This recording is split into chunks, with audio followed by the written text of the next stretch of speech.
Habíamos empezado esta serie en febrero. Nos ha tomado 5 meses terminar esta serie. Así que ustedes que han estado aquí desde el principio, pues les felicito por su perseverancia. Nosotros tomamos todo ese tiempo porque cubrimos lo que se conoce como las epístolas pastorales, las cartas pastorales de Pablo a sus discípulos Timoteo y Tito. Esas cartas pastorales son primera y segunda de Timoteo y la carta a Tito. Bueno, estas cartas fueron los últimos escritos de Pablo antes de que, antes de que él fuera ejecutado por el Imperio Romano cerca del año 65 después de Cristo. Pues, ¿qué sucede? El Imperio Romano veía a Pablo como una amenaza porque durante esos primeros 30 años del cristianismo, Pablo había sido instrumental para que ese movimiento se regara, pues desde Palestina hasta Asia Menor y hasta Europa llegó en esos primeros 30 años. Pues en estas cartas vemos que Pablo se daba cuenta de que su tiempo en la tierra estaba llegando a su fin. Por esa razón, él quiso dejar como su legado estas cartas. Y estas cartas tratan varios temas. Por ejemplo, estas cartas nos han enseñado cómo Dios transforma a la gente, cómo Dios nos cambia. Dios no nos cambia a través de manipularnos emocionalmente ni a través de la culpa. El Señor nos cambia y nos santifica de la misma manera que nos salva a través del Evangelio. Eh, y también hemos aprendido mucho sobre el carácter y las responsabilidades que debemos tener los líderes en la iglesia. Aprender eso nos viene muy bien. ¿Sabe por qué? Porque muy pronto, iglesia, nosotros vamos a estar confirmando el llamado de Dios a nuestros candidatos ancianos. ¿Verdad? Bueno, algo muy importante que nos va a enseñar el pasaje de hoy es que, dama, caballero, si en algún punto el Señor le llama a algún tipo de liderazgo dentro de la iglesia, usted debe saber que una de sus más grandes responsabilidades va a ser el uso de su tiempo.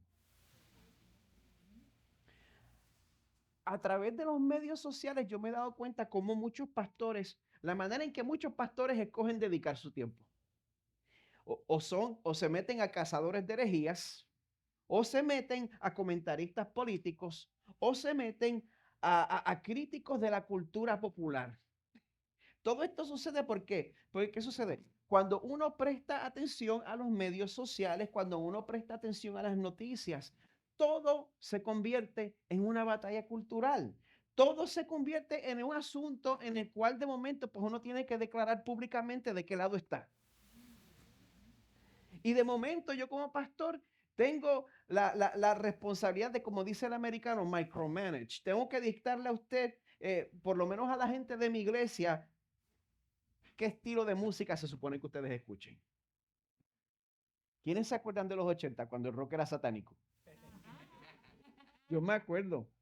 Bueno, bueno, me imagino que hoy en día se supone que yo predique en contra del reggaetón. Pero, ¿ustedes se acuerdan cuando estaba prohibido comprar productos de Procter Gamble porque ellos tenían un símbolo con una luna y unas estrellas que supuestamente simbolizaba al anticristo o algo así? ¿Se acuerdan de eso? ¿Se acuerdan cuando los peluches de los pitufos estaban poseídos?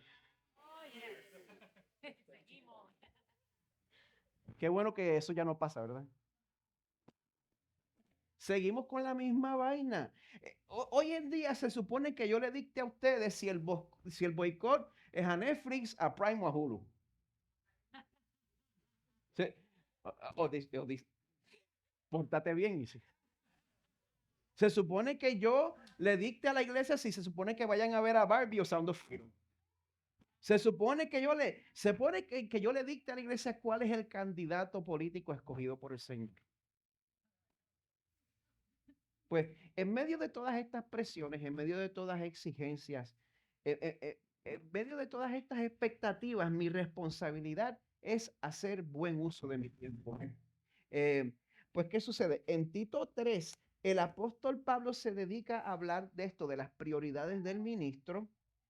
Y bueno, no solo los líderes, todos ustedes aquí van a tener la oportunidad de examinar sus corazones y determinar si estamos haciendo lo que se supone que hagamos o si tenemos nuestras prioridades distorsionadas. Así que les voy a pedir que busquen en sus Biblias en Tito 3. mientras ustedes buscan en sus Biblias para que puedan entender mejor todo esto en contexto, me permiten que yo le dé un resumen breve de lo que hemos cubierto hasta ahora en los otros dos capítulos. Bien. Bueno, en el capítulo 1, Pablo describe las cualidades que deben distinguir a la persona que ocupa el oficio de anciano en la iglesia. En Crosspoint español, el pastor es anciano, el anciano es pastor, lo vemos como intercambiable. Bueno, la iglesia en Creta necesitaba ese tipo de líder correcto para contrarrestar el daño que estaba haciendo otro tipo de líder. Pablo llama a estos líderes dañinos, los llama los de la circuncisión. El libro de Tito no nos explica por qué Pablo le pone ese nombre, no nos dice por qué. Pero a juzgar por lo que Pablo pasó en la iglesia de Gálatas, de los Gálatas, yo estoy de acuerdo con otros comentaristas que dicen que estos líderes de la circuncisión, que esto se refiere, y síganme aquí porque se pone complicado, se refiere a personas de origen cretense. Vamos a describir a quiénes eran estas personas que Pablo se refería como los de la circuncisión. ¿Me siguen? Es complicado. Eran cretenses. Así que eran personas de origen nacionalmente griegos, de origen judío, cretenses de origen judío que se habían convertido al cristianismo. Che, no sabes la peor parte, pero cretenses griegos de origen judío que se habían convertido al cristianismo. Pues, ¿qué sucede? Estos cretenses de origen griego conocían a Creta y probablemente veían a la cultura en Creta como una cultura perversa. Y probablemente tenían bastante razón. Es como nosotros cuando miramos la cultura que nos rodea y nos preguntamos, Señor, ¿cuándo tú vas a venir? Esto aquí está en candela. Pero ¿qué sucede? Los de la circuncisión, en vez de buscar qué se podía redimir de la cultura cretense, ellos decidieron que ni siquiera valía la pena tratar. Estos cretenses de origen judío que se habían convertido al cristianismo, ellos tenían una opinión bien fuerte en contra de sus compatriotas. Tito 1:12. Los cretenses son siempre mentirosos, malas bestias, glotones, ociosos. Pregúntame a mí lo que yo creo de los puertorriqueños. Bueno, no, pero ese es otro tema. Por eso, mi especulación es que en vez de redimir la cultura que los rodeaba, parece que ellos optaron por imponer reglas judías dentro de una cultura griega en Creta. Eso es lo que estaba pasando. O sea, no importa si eres étnicamente griego, si tú quieres ser salvo, aparte de creer en Jesús, tienes que observar la ley de Moisés, tienes que comer kosher y si eres varón, te tienes que circuncidar. ¿Qué pantalones, verdad? Bueno, eso no está lejos de nuestra realidad. Yo recuerdo en mi juventud, ¿quiénes se criaron en la iglesia? Yo recuerdo en mi juventud oír críticas en contra de los cristianos americanos. Así como dicen los cretenses siempre mentirosos y ociosos, pues yo oía a los americanos siempre belenú, siempre barbú, siempre mundano. Yo oía eso. Entonces uno se cría creyendo que el cristianismo verdaderamente espiritual es el que se hace en el estilo latino. ¿Es o no verdad? Yo me crié así. Pues gente, nosotros tenemos mucho en común con los de la circuncisión. El problema de eso es que Pablo dice sobre ese tipo de persona que es separatista y sectaria. Dice en Tito 1:13, repréndelos severamente para que sean sanos en la fe. Ser así no es ser sano en la fe. Repréndelos para que sean sanos en la fe y no presten atención a mitos judaicos y a mandamientos de hombres que se apartan de la verdad. Que dejen de estar imponiendo sus expectativas judías en una sociedad helenística. Porque, gente, la rectitud que nos salva a nosotros no es una rectitud cultural, no es una rectitud que está asociada a nuestra identidad nacional. La rectitud que nos salva es la rectitud perfecta de Jesús, que es imputada a nosotros solo por la fe. ¿Bien? Bueno, ahora, si somos salvos a través de la rectitud de Jesús imputada por la fe, ¿quiere decir eso que debemos poner a un lado la obediencia a Dios? No, para nada. El capítulo 2 entero de Tito pues explica que las personas salvas se distinguen porque sus vidas se parecen a la de Cristo. Por vidas que son de hecho contraculturales. Así que, ¿cómo podemos vivir dentro de esa tensión? ¿Cómo podemos contrastar con la cultura que nos rodea mientras buscamos redimir esa cultura a la misma vez? Gracias por preguntar. Bueno, en Tito 3 vamos a ver que Pablo nos invita a formar lo que yo llamo una contracultura atractiva. ¿Qué sucede? Los religiosos, los que nos criamos en la iglesia, somos expertos formando contraculturas repelentes. Contraculturas que la gente la ve y está como que medio raro. Pablo nos invita a que formemos una contracultura atractiva, que vivamos en obediencia a Dios, pero también mostrando misericordia al mundo que nos rodea. ¿Por qué?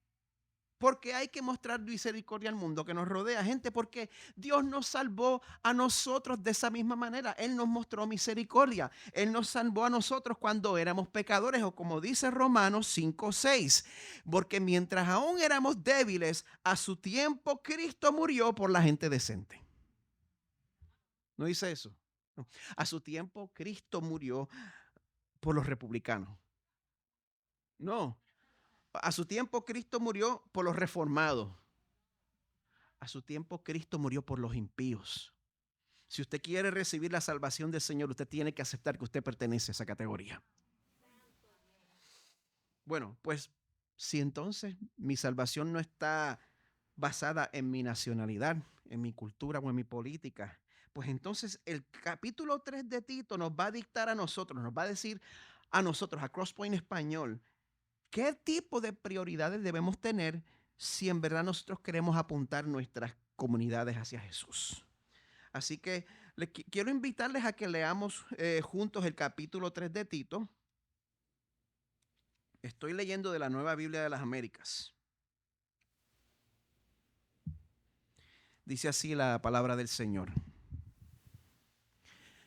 Recuérdales que estén sujetos a los gobernantes, a las autoridades, que sean obedientes, que estén preparados para toda buena obra, que no injurien a nadie, que no sean contenciosos, sino amables, mostrando toda consideración para con todos los hombres. Porque nosotros también en otro tiempo éramos necios, desobedientes, extraviados, esclavos de deleites y placeres diversos, viviendo en malicia y envidia, aborrecibles y odiándonos unos a otros. Pero cuando se manifestó la bondad de Dios nuestro Salvador y su amor hacia la humanidad, Él nos salvó, no por las obras de justicia que nosotros hubiéramos hecho, sino conforme a su misericordia, por medio del lavamiento de la regeneración y la renovación por el Espíritu Santo, que Él derramó sobre nosotros abundantemente por medio de Jesucristo nuestro Salvador, para que justificados por su gracia fuéramos hechos herederos según la esperanza de la vida eterna. Palabra fiel es esta, y en cuanto a estas cosas quiero que hables con firmeza, para que los que han creído en Dios procuren ocuparse en buenas obras. Estas cosas son buenas y útiles para los hombres. Pero evita controversias necias, genealogías y contiendas y discusiones acerca de la ley, porque son sin provecho y sin valor. Al hombre que cause divisiones después de la primera y segunda amonestación, recházalo, sabiendo que el tal es perverso y está pecando, habiéndose condenado a sí mismo. Cuando te envíe a Artemas o a Tíquico, procura venir a verme en Nicópolis, porque he decidido pasar allí el invierno. Encamina con diligencia a Zenas, intérprete de la ley, y a Apolos para que nada les falte, y que los nuestros aprendan a ocuparse en buenas obras, atendiendo a las necesidades apremiantes para que no estén sin fruto. Todos los que están conmigo te saludan. Saluda a los que nos aman en la fe. La gracia sea con todos ustedes. Esto es palabra del Señor. Señor, venimos ante ti con una oración sencilla. Lo que no sabemos, Señor, enséñanos. Lo que no tenemos, Señor, danos. Lo que no somos, Señor, produce en nosotros por el poder del Espíritu en el nombre de tu Hijo Jesús. Amén.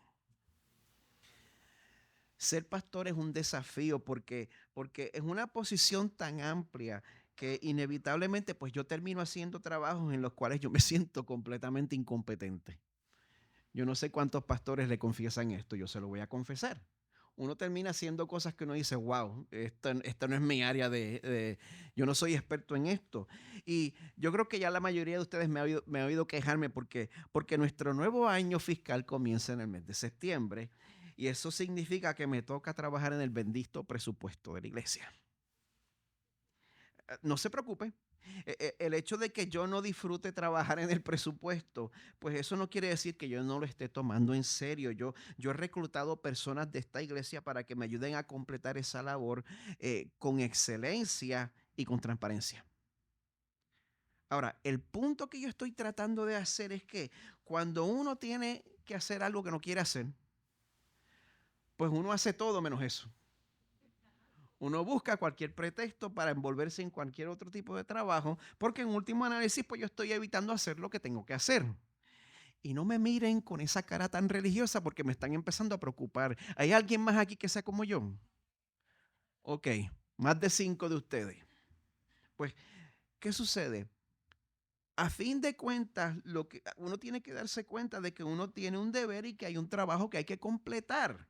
Y de que yo no estoy ganando nada cuando me distraigo haciendo otras cosas que no tienen nada que ver. Pues, ¿qué sucede? Esa postura de muchos líderes donde critican al mundo automáticamente sin considerar cómo se puede redimir. Lo que nosotros llamamos la guerra cultural. Eso es vivir como los de la circuncisión. Y yo sé que me estoy echando el 75% del mundo cristiano y reformado en contra, pero estar pendiente a la cultura para criticarla automáticamente es vivir como los de la circuncisión. Yo no quiero ni pensar cuántas oportunidades para compartir el evangelio eso nos ha costado a nosotros. Pero usted sabe que nosotros podemos recuperar nuestro enfoque, nosotros podemos recuperar nuestro filo si tan solo recordamos la gracia de nuestro Señor. Porque como el pasaje de hoy nos va a mostrar, cuando nosotros verdaderamente crecemos en santidad, nosotros no vamos a terminar siendo separatistas sectarios con la cultura que nos rodea. Si usted verdaderamente crece en santidad, usted no va a terminar siendo un sectario separatista con el mundo que le rodea. La santificación que proviene de la gracia del Señor nos debe hacer personas, número uno, de un proceder amable. La gracia que santifica nos debe hacer personas de un proceder amable. Y número dos, gente útil para nuestra comunidad. Yo no sé cuántos de ustedes se criaron en un entorno donde querían apartarlo a usted de la comunidad. Y uno era inútil para la comunidad. Bueno, les quiero preguntar en esta mañana, Crosspoint Español, ¿estás haciendo buen uso de tu tiempo? ¿Estamos buscando redimir la cultura que nos rodea o solo estamos empeñados en pelear en contra de ella? ¿Estás pendiente a cada canción que canta cualquier artista o a cada película que sale para quejarte en los medios sociales de que las cosas ya no son como eran antes? Cuando nosotros participamos en esa guerra cultural nos convertimos en reaccionarios. Pero el líder que Pablo quiere que Tito sea se distingue porque tiene un corazón misional, o sea, un corazón que confía en que Jesús va a cumplir su promesa de hacer todas las cosas nuevas y ha comenzado a hacerlo en este mundo. En medio de este mundo caído, ya ha comenzado a hacerlo. Hay que recordar eso porque nos distraemos, a menudo nos distraemos y por eso de apartarnos de este mundo perdido, nos envolvemos en asuntos y en controversias que en verdad no tienen, como dice aquí, ni provecho ni valor. Temas tales como la apariencia externa de la gente en la iglesia, me acuerdo, la largura de falda, la largura de bigote, o si usa jean con las rodillas rotas, todos esos asuntos de tanta importancia. O portento, el partido por el cual se supone que usted vote en las elecciones. Bueno, el producto final es que terminamos convirtiéndonos en, como dije, personas sectarias, separatistas y controladoras. Pero cuando es Dios quien nos cambia, cuando nuestra búsqueda de santidad es producto de un corazón agradecido por la gracia que el Señor nos ha mostrado, entonces yo les digo a ustedes que el resultado va a ser una santificación que no es repelente. El resultado va a ser una contracultura atractiva. Como les había dicho, pues los cretenses tenían esa reputación de ser desordenados, indomables, medio salvajes, medio silvestres. Pues en el capítulo 3, verso 1, Pablo exhorta a Tito a que enseñe a los cristianos en la iglesia a que sus vidas sean conocidas por la gracia que ellos conceden a la comunidad donde viven. Verso 1. Recuérdales que estén sujetos a los gobernantes, a las autoridades, que sean obedientes, que estén preparados para toda buena obra.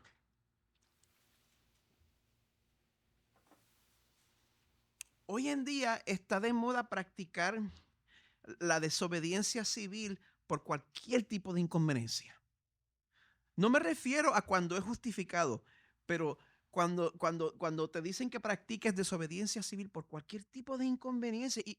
Y mire, sí, el libro de Hechos nos recuerda que si el Estado nos exige pecar, si el Estado nos exige pecar, hay que obedecer a Dios antes que a los hombres. Eso está claro, eso es blanco y negro, ¿verdad?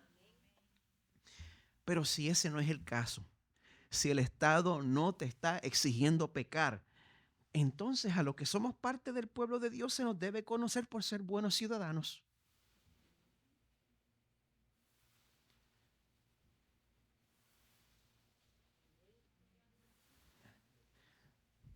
Dos, tres amenes, ok. Perdonen que yo soy de trasfondo pentecostal y me hacen falta de vez en cuando. No cobro por los amenes. Pero a nosotros se nos debe conocer por ser buenos ciudadanos donde el Señor nos ha puesto.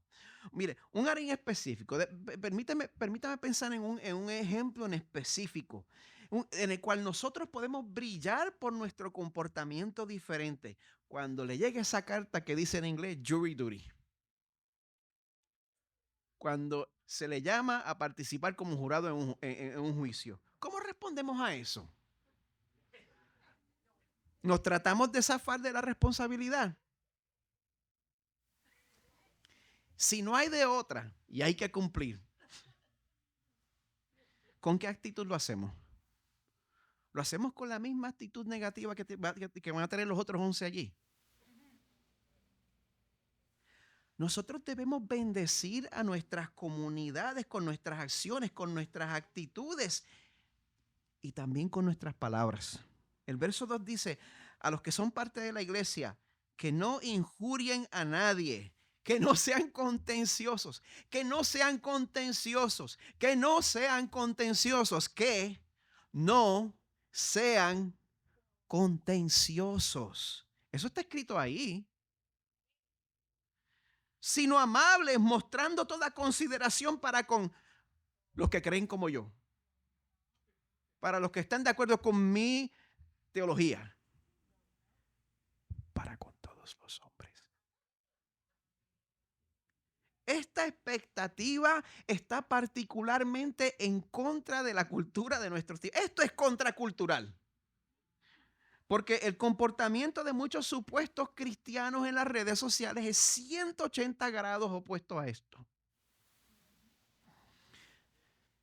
No importa qué actitud esté demostrando su predicador favorito, su teólogo favorito, nosotros tenemos la responsabilidad de ser apacibles y de cuidar del buen nombre de los demás, aunque no estén de acuerdo con nosotros. Nosotros podemos conceder esa gracia al mundo que nos rodea. ¿Por qué? Porque esa gracia es parte de nuestra confesión. Es parte del testimonio de lo que Dios ha hecho y está haciendo con nosotros. Y si hay algo que mantiene nuestro orgullo bajo control, es que nosotros recordemos de dónde Dios nos sacó. Verso 3. Nosotros también en otro tiempo éramos necios, desobedientes, extraviados, esclavos de deleites y placeres diversos, viviendo en malicia y envidia, aborrecibles y odiándonos unos a otros. Esto es lo que Pablo está recordando 30 años después de su conversión. No importa cuánto tiempo usted lleve en la iglesia, siempre es saludable recordar de dónde el Señor nos sacó. Tú puedes echar un vistazo a tu pasado y darte cuenta de qué en específico Dios te salvó. Vamos a hacer ese ejercicio, que eso sea parte frecuente de nuestra vida. Eso es especialmente importante para personas como yo que se criaron en la iglesia, porque creemos que nos merecemos esa salvación.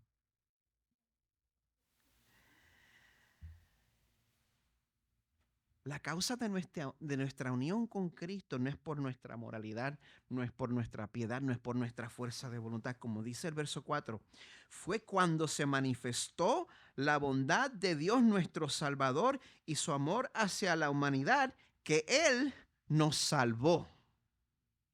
Eso vino de afuera de ti. Y eso fue una movida unilateral del Dios que te salvó, sin tomar en cuenta quién eres tú. Pues cuando nos damos cuenta de esa realidad, entonces vivimos vidas de celebración, vivimos vidas que conmemoran la gracia que hemos recibido. Bueno, el resto del pasaje, voy un poquito más rápido, nos recuerda las razones por las cuales somos parte de la familia de Dios. Dice, ¿por qué somos parte de la familia de Dios? No por las obras de justicia que nosotros hubiéramos hecho, sino conforme a su misericordia, por medio del lavamiento, de la regeneración y la renovación por el Espíritu Santo que Él derramó sobre nosotros abundantemente por medio de Jesucristo nuestro Salvador, para que, justificados por su gracia, por el regalo de salvación de Él para con nosotros, fuéramos hechos herederos según la esperanza de vida eterna. Esto no parece algo que yo busqué por mi propia iniciativa. Nuestra obediencia es una respuesta a la iniciativa que Dios tomó para salvarme. Esto le aplica a usted también. Bueno, esa iniciativa de Dios nos rescata de nosotros mismos y nos recuerda que nosotros somos hijos y somos herederos, y esa es una identidad que es irrevocable, que el Señor se la concedió y no hay quien se la quite. Así que si nosotros queremos vivir vidas que sean diferentes, si nosotros queremos vivir vidas que llaman la atención a la sociedad que nos rodea, el combustible para ese tipo de vida no es su fuerza de voluntad. El combustible para esa vida diferente no es su superioridad moral, es el rescate que hemos recibido de parte de Dios. Que el Señor nos ayude a entender, como dice la Biblia, la anchura, la longitud, la altura y la profundidad del amor que Dios tiene por el pueblo que Él rescató. Para que entonces eso resulte en vidas obedientes, vidas que brillan en medio de la oscuridad de este mundo para la gloria de nuestro Salvador. Eso es lo que produce en nosotros ese corazón misional. Pues como resultado nosotros vamos a tener un enfoque misional. O sea, que nosotros vamos a fijar nuestra atención en lo que es verdaderamente importante. Pues aquí Pablo le urge a Tito a que resista la tentación a envolverse en asuntos que no aprovechan. Lo exhorta a concentrar sus energías en que, perdone, aquí se me sale lo pentecostal, me salió una rima, en que en vez de ser negligentes y alborotadores, sean diligentes y unificadores. Porque el secreto para tener un enfoque misional está en ser pacificador y servicial. Se me acabaron las rimas ya. Bueno, nosotros vamos a tener un enfoque misional cuando nosotros busquemos servir a nuestra comunidad deliberadamente. Y una de las cosas que yo he aprendido como pastor es que todo lo que hacemos, nuestra enseñanza, nuestros programas que ofrezcamos, todo eso tiene que ser hecho deliberadamente y no como respuesta a una crisis súbita. Hay veces que hay que hacer excepciones. Yo sé que cuando sucedieron los ataques del 9/11, todas las iglesias tuvieron que pausar y ayudar a sus congregaciones a través de eso, pero estas deben ser las excepciones y no la regla. Si nosotros no actuamos deliberadamente, entonces la dieta espiritual de la iglesia es dictada por el ciclo de noticias. Si no somos deliberados y no planificamos dirigidos por el Espíritu Santo, la dieta espiritual de nuestras iglesias es dictada por CNN, por Fox News, por Univision y por Bad Bunny. Y nosotros vamos a estar corriendo de un lado al otro, apagando fueguitos. Y a la misma vez vamos a ser negligentes con la labor que se supone que estemos haciendo. Uno de los comentarios que he estado utilizando para esta serie dice lo siguiente sobre Pablo. Dice, sus palabras nos obligan a examinar si la controversia y la discusión sobre temas secundarios se han convertido en preocupaciones principales en nuestros ministerios. Si es así, entonces nuestras prioridades requieren una realineación. Amada iglesia, si nosotros dedicamos el púlpito a la guerra cultural, vamos a terminar polarizando nuestras congregaciones ideológicamente y políticamente. Pues para evitar eso, Pablo quiere que nosotros procuremos estar ocupados en las cosas que tienen importancia para la eternidad.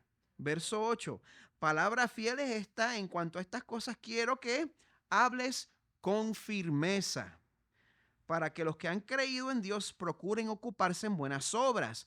Estas cosas son buenas y útiles para los hombres. O sea, habla con firmeza. Para un ministro esto no es opcional. Es evidencia de que somos los que han creído en Dios. ¿Cómo logramos esto? Bueno, ocupándonos en buenas obras. ¿Qué tipo de buenas obras? Bueno, esto lo deja bastante amplio. Dice que tienen que ser cosas buenas y útiles para los hombres. Pues la mejor manera de uno estar envuelto en obras que son buenas y útiles para los hombres es buscar cómo podemos servir a nuestra comunidad. Y pienso en la actividad que vamos a tener la semana que viene de vuelta a la escuela. Gracias por la iniciativa de ustedes en cuanto a eso, Luis y Maridali. Ese tipo de vida es lo que quien en vida fuera el predicador John Stott, él llamaba esto la ciudadanía dedicada de un cristiano. Pero para nosotros procurar envolvernos en buenas obras, nosotros vamos a tener que prescindir de otras actividades innecesarias. Para hacer lo que tenemos que hacer, tenemos que dejar de perder el tiempo. Pues Pablo nos dice que una actividad es innecesaria cuando su fruto es división. Por eso él le dice a Tito en el verso 9, evita controversias necias, genealogías, contiendas y discusiones acerca de la ley, porque son sin provecho y sin valor. Hay asuntos esenciales en los cuales hay que trazar la raya y es blanco y negro. Ahora, una cosa es profundizar en lo que dice la Biblia, pero nosotros perdemos el tiempo cuando le damos bola y le comemos el cuento a los charlatanes. Ustedes saben de quiénes hablo, ¿verdad? ¿Quiénes se criaron en la iglesia? Usted tiene que haber visto uno o dos de esos. Yo vi un montón de eso. ¿Usted ha oído ese tipo de predicador? Bueno, para que usted pueda entender los misterios ocultos de la Biblia, usted tiene que tomar las letras del original griego y el original hebreo, las tiene que virar al revés y ponerlas diagonalmente. Y solo entonces va a conocer los misterios que Dios tiene escondido para usted. Entonces usted va a entender por qué la Biblia nos dice que tenemos que votar por fulano en las elecciones, que son las elecciones más importantes de nuestra vida. Pero usted no va a poder entender ese misterio a menos que usted beba agua del río Jordán. Pero no se preocupe porque yo estuve en Tierra Santa este verano y traje 20 galones de agua del Jordán que les voy a vender en botellitas, 20 pesos cada uno, después del culto. Eso a mí me consterna. Que ese tipo de charlatán tenga tiempo en el púlpito. Que ese tipo de charlatán le haga a usted perder su tiempo.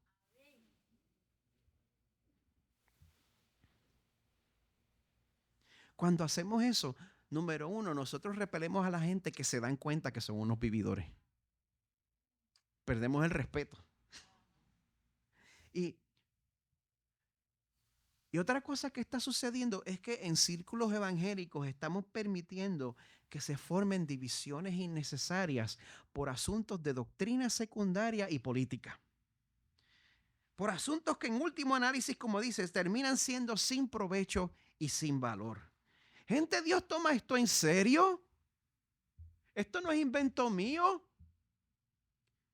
Primera de Corintios 1:10, les ruego, hermanos, por el nombre de nuestro Señor Jesucristo, que todos se pongan de acuerdo y que no haya divisiones entre ustedes, sino que estén enteramente unidos en un mismo sentir y en un mismo parecer.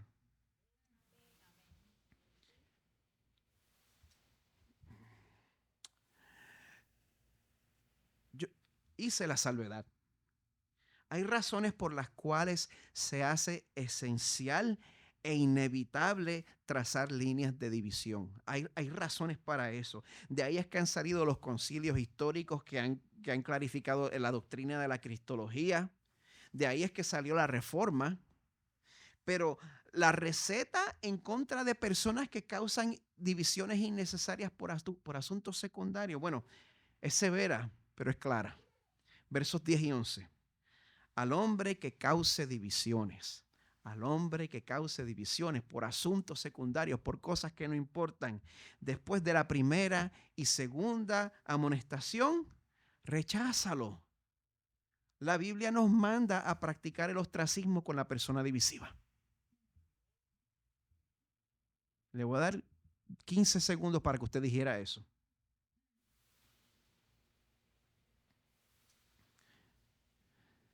Pero esa persona habla de la Biblia con tanto denuedo. El tal es perverso y está pecando habiéndose condenado a sí mismo.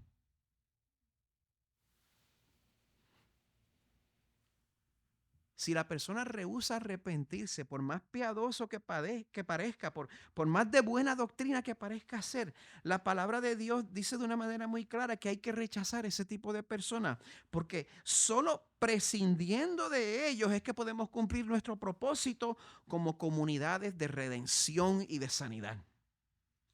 Bueno, después de dar instrucciones en cuanto a ciertas personas en específico, en los versos 12 y 13, Pablo da su instrucción final a Tito cuando le dice en el verso 14 lo siguiente, le dice que los nuestros aprendan a ocuparse en buenas obras, atendiendo a las necesidades apremiantes para que no estén sin fruto. Les voy a pedir perdón porque en este tipo de predicación a mí se me sale lo pentecostal. Yo les prometo que yo soy bien controlado. Yo he dedicado esta prédica a exhortarles y a amonestarles, pero gente, en esta iglesia no todo es regaño, ¿es verdad? Alguien que diga así, me estoy sintiendo... No todo es regaño. Yo quiero pausar aquí. Yo quiero tomar unos minutos para celebrar la manera en que Crosspoint Español ha sido fiel para ocuparse en buenas obras y atender necesidades apremiantes, como dice el texto. Le voy a pedir a nuestra amada hermana Angélica Muñoz que, que pase al frente. Ella desea compartir algo con nosotros.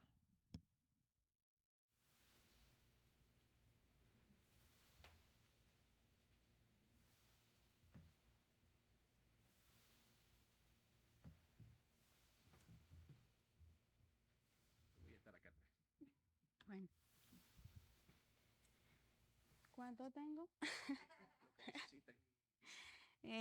Bueno, les voy a pedir como Diego un timer para no pasarme, porque ya lo vi como un poquito largo. Bueno, buenos días a todos en esta mañana. Primero quiero agradecerle al pastor y a ustedes por pues esta oportunidad de expresar palabras de gratitud que tengo. Para los que no me conocen, no me gusta hablar en público, no me encanta, pero sentí en mi corazón que tenía que hacerlo. Entonces, bueno, eh, voy a contarles el testimonio pues que ha tenido mi familia en esta mañana, eh, y los últimos 6 meses de nuestra vida, cómo han ocurrido. Bueno, un momento, por favor. Ok. Primero, pues quiero agradecerle a Dios y segundo a la iglesia por haber sido bendición y literalmente haber sostenido nuestra familia en estos últimos 7, 8 meses. Así que voy a empezar como narrando rápidamente los sucesos que nos ocurrieron, y esta actividad me ayudó para ver más la fidelidad de Dios porque pude ver cada detalle en toda la situación. Entonces, como muchos ya saben, todo inició en diciembre del 2022 con el diagnóstico de mi esposo Ian de cáncer. Eh, Él ya venía cansado desde hace muchos meses antes previos, y lo que nos llevó a ir a liar finalmente después, un sangrado que él tuvo. Desde el primer instante pudimos ver la mano de Dios cuando decidimos ir a ese IAR. O sea, cuando uno va a ir al IAR a veces piensa cuál vamos. Por alguna razón terminamos en el que terminamos en Advent Health. Eh, entonces, ahí nos dio la oportunidad, o sea, el IAR nos llevó a uno de los mejores cirujanos que tiene Orlando en este tipo de cirugías, y nos dimos cuenta de que por un grupo en el que estamos, de que muchas personas viajan solamente para hacerse la cirugía con él. Entonces, no fue gratuito empezar allí. Después del diagnóstico, pues empezaron rápidamente todos los test, los exámenes para terminar el curso de acción, y gracias a Dios ya no tenía metástasis en otros órganos, entonces el plan inicial fue pues cirugía para remover el tumor. Todo diciembre es un mes muy ocupado, y nos decían que en general todo estaba colapsado porque el COVID dejó mucha gente sin atención, entonces pues hay gente que todavía está esperando por ciertos procedimientos.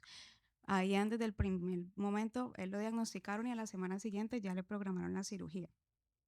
Eh, entonces, unos días después antes de la cirugía, pues recibimos los resultados que confirmaban el diagnóstico de cáncer, y ahí enfrentamos la segunda dificultad, que es que la patología mostraba que el cáncer no solamente estaba en el colon, sino en el recto.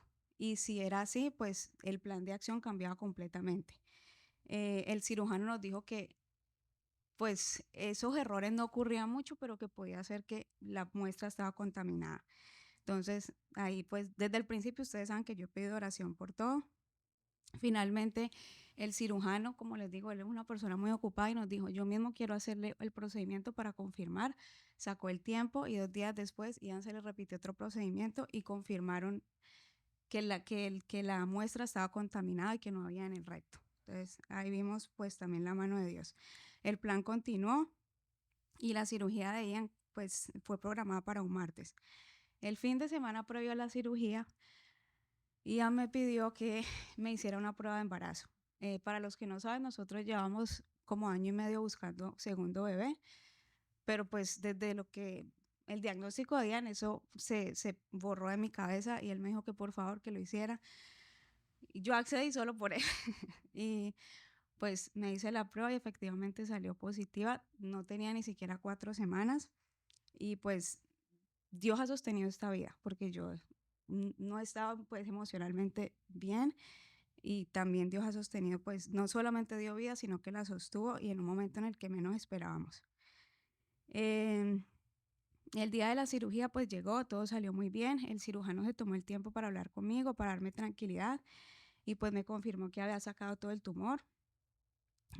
Solamente me dijo que el siguiente plan de acción era determinar cuántos, si habían ganglios afectados para saber si él iba a necesitar quimio. Ian se recuperó muy bien, salió de la clínica unos días después y tuvo una pequeña complicación, pues por un medicamento que le estaba tomando empezó a sangrar, pero también se pudo solucionar rápidamente. El viernes 16 de diciembre, que fueron más o menos 9 días después de la cirugía, nos llegó la patología. Yo creo que ese es el día como uno de los días más oscuros que he tenido porque en nuestra mente siempre estuvo que Ian no iba a tener ganglios linfáticos afectados porque el cirujano nos dijo, yo no se los puedo afirmar, pero no se veían inflamados. Lamentablemente 9 de 10 ganglios salieron afectados y eso lo puso inmediatamente en estadio 3C. El cáncer tiene 1, 2, 3 y 4. Él pasó al tercero casi, o sea, por la misericordia de Dios no fue 4. Entonces, ese fue uno de los primeros días que no pude evitar pensar pues cuánto tiempo iba a vivir o si iba a haber curación para su caso. Gracias a Dios y su misericordia una vez más, su equipo médico ha sido excelente. Al siguiente día, que era un sábado, una de las personas que trabaja con el cirujano lo llamó y le dijo, yo sé que ustedes ya vieron la patología, por favor, tranquilos, hay tratamiento, hay solución, no quiero que pasen todo el fin de semana como en despair y pensando lo peor. Ella no tenía que haber llamado, ella es una persona también súper ocupada, pero se tomó el tiempo para llamarnos y darnos como tranquilidad. A las pocas semanas pues conocimos al oncólogo de Ian, que es un excelente profesional, pero también un excelente ser humano. Y exactamente 4 semanas después de la cirugía, Ian empezó la quimioterapia. Si yo les confieso, el cáncer siempre ha sido una enfermedad que me aterra, pero era personalmente, o sea, que me fuera a dar a mí. Pero nunca pensé que la fuera a ver en una de las personas pues que más amo, menos en mi esposo, y en una edad tan joven. Me parecía irreal cuando íbamos al Instituto de Cáncer y cuando tuvo que tener la cirugía para el PORT. Pero bueno, uno se acostumbra a las realidades y Dios pues le permite a uno seguir viviendo con las pruebas. El tratamiento de Ian empezó y él recibió 12 rondas de quimioterapia. Eran 6 meses en total, desde enero hasta junio.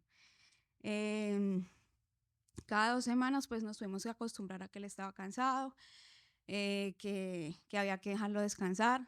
Para los que no lo conocen, él es una persona muy activa que se involucra en todo. Entonces, la impotencia de cada 2 semanas saber que él no podía hacer nada, que yo tenía que lidiar con Nico y con todo, pues a veces me frustraba, pero pues Dios siempre estuvo ahí. Gracias a Dios, Ian no tuvo complicaciones. La quimioterapia, pues todos sabemos que es algo muy fuerte. Sus exámenes de sangre siempre salían excelentes. A veces pues los médicos se sorprendían.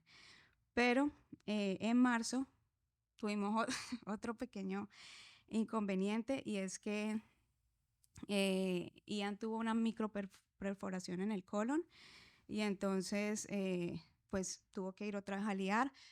Me tocó convencerlo porque ninguna de las veces él quería ir a liar.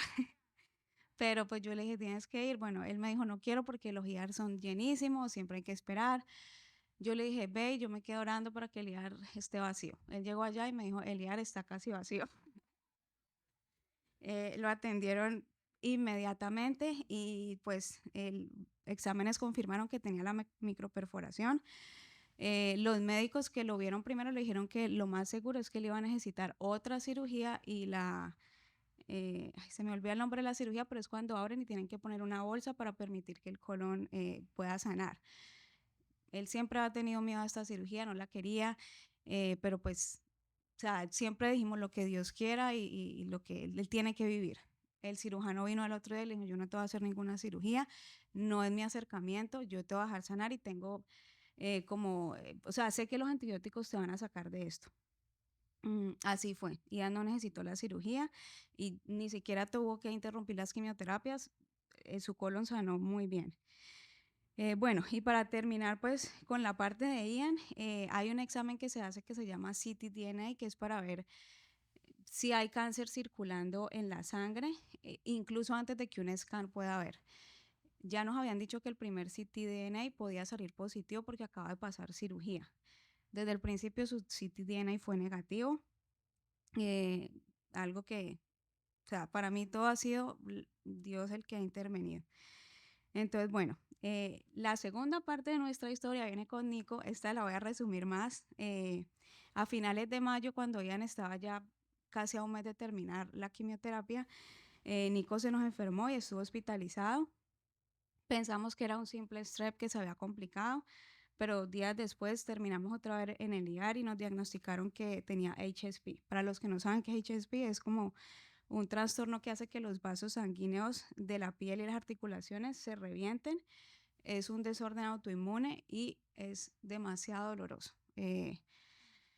Yo creo que yo nunca había, ni siquiera con lo de Ian había sentido tanto dolor como cuando Nico tuvo esto. Él no se podía mover, todo le dolía, estaba hinchado y puede tardar entre 4 o 6 semanas en recuperarse. Y él le dio un caso muy fuerte. Luego de que tuvo una semana buena, se complicó los intestinos porque esto puede complicar los intestinos y los riñones. Entonces estuvo por tercera vez en el IAR, lo medicaron y bueno, gracias a Dios se resolvió. Yo siempre sentía que ya íbamos a colapsar, pero Dios aparecía y bueno, no tuvo ruptura en el estómago ni nada y se recuperó. Finalmente Nico volvió a su jardín, todo parecía normal, tranquilo. Cuando los exámenes de orina empezaron a revelar daños en sus riñones y nos dieron, o sea, la verdad es que la nefróloga fue muy honesta con nosotros y nos dijo que el daño de los riñones de Nico podía ser muy alto, que si era del 10% iba a necesitar esteroides y otra droga, que si era del 50 al 60 iba a necesitar quimioterapia y nos pues iban habiendo salido de quimioterapia, decía yo no me puedo imaginar a mi hijo tan chiquito en quimioterapia. Y si era del 80% iba a necesitar diálisis. Ella siempre nos preparó y nos dijo, bueno, para los muchos saben aquí, la biopsia salió con 0% de daño. Ella dijo que estaba sorprendida, que no entendía porque él tuvo una crisis muy fuerte. Bueno, ya él vino hoy, como lo podrán ver, Dios ha sido fiel, Dios nos ha cuidado y lo único que lidiamos ahora es con los esteroides. Él está tomando todavía y sus estados de ánimo son terribles. Pero bueno, eso nos hace, a mí me hace pensar que esas cosas que quedan es saber qué tanto ha hecho Dios por nosotros.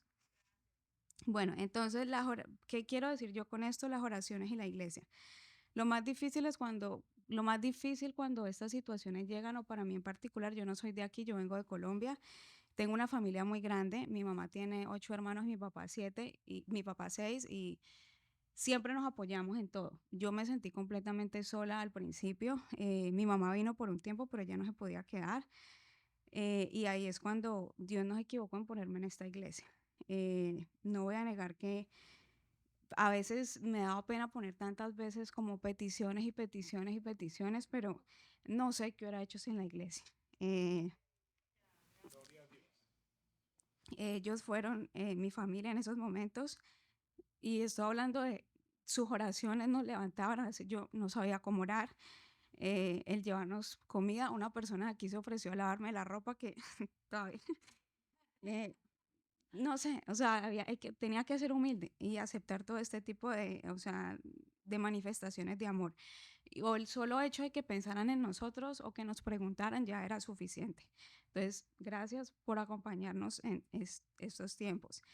Y las enseñanzas es que definitivamente no tenemos el control de nada. Yo soy una persona muy controladora, me gusta planear todo mi año.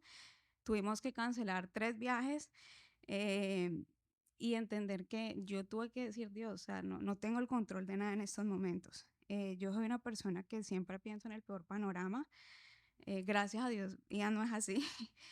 Y él me ayudaba mucho más de lo que yo lo apoyaba muchas veces, pero Dios puso unos profesionales que ellos mismos, los médicos son muy honestos, ellos no te dan las cosas con dulzura, pero estos médicos eran de otro planeta. El oncólogo cuando habían terminado el tratamiento me dijo a mí, Angélica, vive, tienes que vivir, tienes que ya estar tranquila.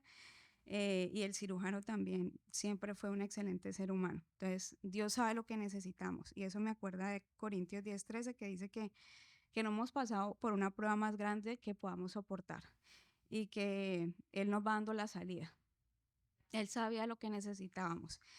Segundo, que Dios es soberano y no siempre Él va a responder como queremos. O sea, ahorita sentimos que ha llegado más la calma a nuestra vida, pero a veces yo sentía un revuelco, a veces decía, ¿hasta cuándo? Y a veces pueden venir los peores escenarios, pero Dios sigue siendo Dios, Dios sigue siendo soberano.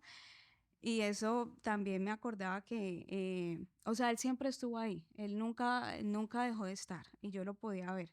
Mi fe ha crecido, se ha fortalecido.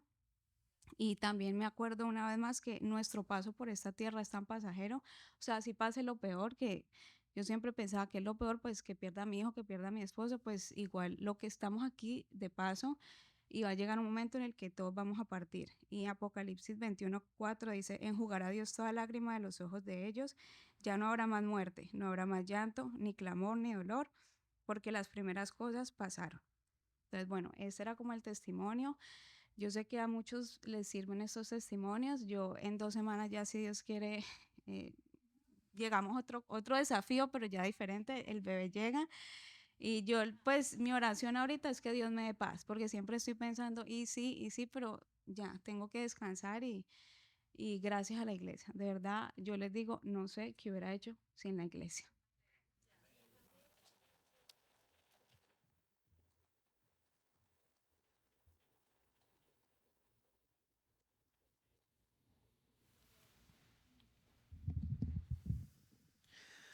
¿No, no le estuvo agotador oír cada uno de los detalles?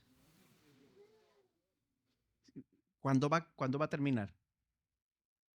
No, pues nuestra iglesia ha podido ver cómo ellos han tenido que tratar con noticia inesperada tras noticia inesperada. Imagínense vivir eso en carne propia. Por eso tenemos que atender a las necesidades apremiantes para que no estemos sin fruto.